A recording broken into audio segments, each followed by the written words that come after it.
વડોદરા મહાનગરપાલિકાના વહીવટીતંત્રની કામગીરી સામે ફરી એકવાર સવાલો ઊભા થયા છે। એક તરફ રસ્તા ઉપર મસમોટા ભૂવા પડી રહ્યા છે તો બીજી તરફ વિકાસના કાબૂમાં કોન્ટ્રાક્ટરોની મનમાનીને કારણે સ્થાનિક રહીશો ત્રાહિમામ પોકારી ઉઠ્યા છે। વડોદરામાં રસ્તાઓ પર પડેલા ભૂવા હવે જાણે સામાન્ય વાત બની ગઈ હોય તેમ વોર્ડ નંબર 14ની કચેરી સામે જ એક મોટો ભૂવો પડતા કોન્ટ્રાક્ટર દ્વારા ભૂવો રિપેર કરવાની કામગીરી કરવામાં આવી રહી છે।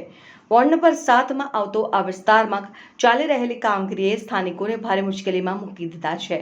વોર્ડ નંબર 7 વિસ્તારમાં કોન્ટ્રાક્ટર દ્વારા વરસાદી કાંસની સફાઈ કર્યા વિના જ કામગીરી શરૂ કરી દેવામાં આવી છે। સ્થાનિકોનો આરોપ છે કે જો વરસાદી કાંસ સાફ નહીં કરવામાં આવે તો ચોમાસામાં અહીં ભયાનક સ્થિતિ સર્જાઈ શકે છે। આ બાબતે જ્યારે સ્થાનિકોએ કોન્ટ્રાક્ટરને રજૂઆત કરી ત્યારે કોન્ટ્રાક્ટરે દાદાગીરી કરી હોવાના આક્ષેપ પણ કરવામાં આવ્યા છે। લોકોની સ્પષ્ટ માંગ છે કે પહેલા વરસાદી કાંસની સંપૂર્ણ સફાઈ કરવામાં આવે અને ત્યારબાદ જ આગળનું કામ હાથ ધરવામાં આવે। આ સમગ્ર મામલે સ્થાનિકોએ પોતાના વિસ્તારના કાઉન્સિલરો સામે પણ ભારે રોષ વ્યક્ત કર્યો છે। વારંવાર રજૂઆતો કરવા છતાં ચૂંટાયેલા પ્રતિનિધિઓ અને તંત્ર દ્વારા યોગ્ય ધ્યાન નહીં આપવામાં આવતા સ્થાનિકોમાં ભારે આક્રોશ જોવા મળી રહ્યો છે। વોર્ડ નંબર 7 પાસે વોર્ડ નંબર 7ની હદની અંદર છે ને ભૂવો પડ્યો છે। એ ભૂવો પડ્યો તે નીચે વરસાદી કાંસ છે બરાબર નીચે। તો અમે કોન્ટ્રાક્ટર આવ્યા તો સાહેબ પેક કરવા મેં એને એવું કીધું ભાઈ તું પહેલાં જે અંદર બધું છે એ બધું બહાર કાઢો તો એ કાઢતો નહોતો। એ કહે છે કે ના મેં ખાલી પેક જ કરું। અને બીજું કે આ મેન કાંસ છે અમારે એ પાણી જવાની, હવે આ પેક કરી દેશે તો અમારે એક ઇંચમાં તો ગુઠણ સમાન પાણી આવે છે તો અમારે કઈ જવાનું? દર વર્ષે તો અમે ભોગવીએ જ છીએ એટલું, અને આ તો એકદમ પેક થઈ જશે તો અમારે કઈ જવાનું?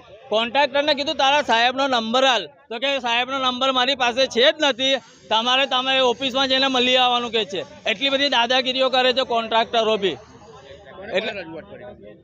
એટલે પછી અમે મીડિયા બોલાવવાનું કારણ જ હતું કે કોન્ટ્રાક્ટર દાદાગીરી કરતો હતો આટલી। એમને સાહેબનો નંબર આપ્યો, સાહેબ સુપરવિઝન કરવા આવ્યા નથી, ખાલી તેથી કહી દીધું કે ભાઈ પૂરી આવો એટલે પૂરવા, એટલે ખાલી પૂરવા જ આવ્યો હતો બસ। એને એટલું બી કીધું અમે ભાઈ તારા સાહેબનો ફોન નંબર હાલ, તો કે મારી પાસે નંબર નથી। એટલે અમારે મીડિયા બોલાવવાનું લલિત અહીંયા ઘણી ઘટના કામ ચાલી રહ્યું છે એ બાબતને લઈને બની છે। નાના નાના ઊભા પડ્યા રાખે છે, જો આગળ બીજો પડશે એમને કીધું છે, જો આવતા નહીં કોન્ટ્રાક્ટરને બી બોલાયા છે, કોન્ટ્રાક્ટર બી જો ઘડી આવવા તૈયાર છે નહીં, બોલે અમારામાં આવતું નથી। એ એવું કહે છે કે તમે વોર્ડ નંબર 7માં જાઓ, વોર્ડ નંબર 7માં જાઓ, એટલે આવું અમે અહીંથી ધક્કા ખાઈએ કરીએ। આ ચાલે છે 10 મહિનાથી કામ ચાલે છે અને હજુ બીજા 2 વર્ષ ચાલશે જ। ચોમાસું બહુ નજીક છે, આ લોકોને કહીએ છીએ કે ચોમાસા પહેલાં કામ પૂરું કરો પણ નહીં કરતા, કારણ કે આના આવતા સ્થાનિકોને બી જો આ પાણીમાં કોઈ પડી જશે જવાબદારી કોણ લેશે? તો એક મારું પિયુષ પ્રજાપતિ અહીં